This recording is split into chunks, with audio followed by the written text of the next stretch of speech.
I don't feel that there's local scenes. I mean, there are local bands for sure. Okay. But what I remember being local scenes was, let's say, DC, Baltimore. There was a scene of, say, 20, 30 bands that all played together and had shows every weekend. And then the next scene might have been Philadelphia, New York. So you would define a scene in that regard by a territory, a regional city that would have a recurring cast of bands. And that they all knew each other. They all shared shows together.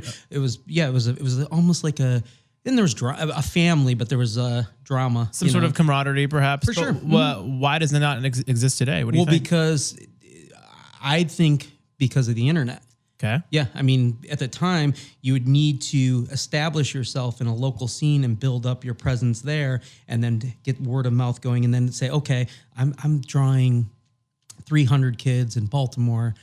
Now we want to try new territories. I wonder how Philadelphia is our next step. And so then you'd start reaching out to the bands that you know in Philadelphia that have a name. And then you're like, hey, we'll have you open for us here in Baltimore if you can have us open up here in Philadelphia. And then you just keep repeating the steps and build up that way. And I think the internet and the ability to just here, check out our music. Here's our video that we made. Like that exists, and there's no need to build up. Is there also a notion of the music itself, or that style, or that lifestyle that comes with that music being part of that scene? And since it's, I guess, more fragmented now through the internet, there isn't this need to we need to spread our message of not just the music, but our lifestyle and what the messages of our music entail. So hey, you 29 other bands in my scene, we're all among the same belief, and you guys in Philly, you're also the same belief. Well, does that not exist today? I'm going to say this is the other thing I was going to say. Those 29 bands in Baltimore, and that's just a number, but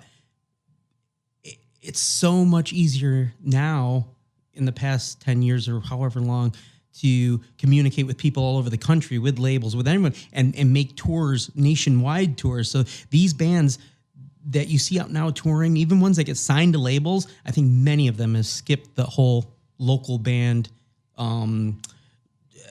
scenario that they had to go through, like the testing grounds of building up and building an established fan base on their own. And as a result, what are they perhaps lacking? What are they not getting that people in the late 90s and so forth you mentioned? Maybe there might be a little bit of entitlement in some cases. Okay. It's not. There are bands that don't have, that are just very talented, and they can transcend having to go through those motions of building up. But I think some bands probably tour a little bit earlier than they should without getting their live chops down and figuring that out, or what it is to work for themselves to build up their own fan base before jumping over to management. They just got a video that went pretty well on YouTube and some Spotify plays, and they're hitting the road. And you put a video out and a great song, and it gets out. I don't want to say great, but just put out a video and a song, and the good side of all this is you're able now to expose yourself to an unlimited amount of people, whereas back then you had to go through and prove yourself in your city and build it up and be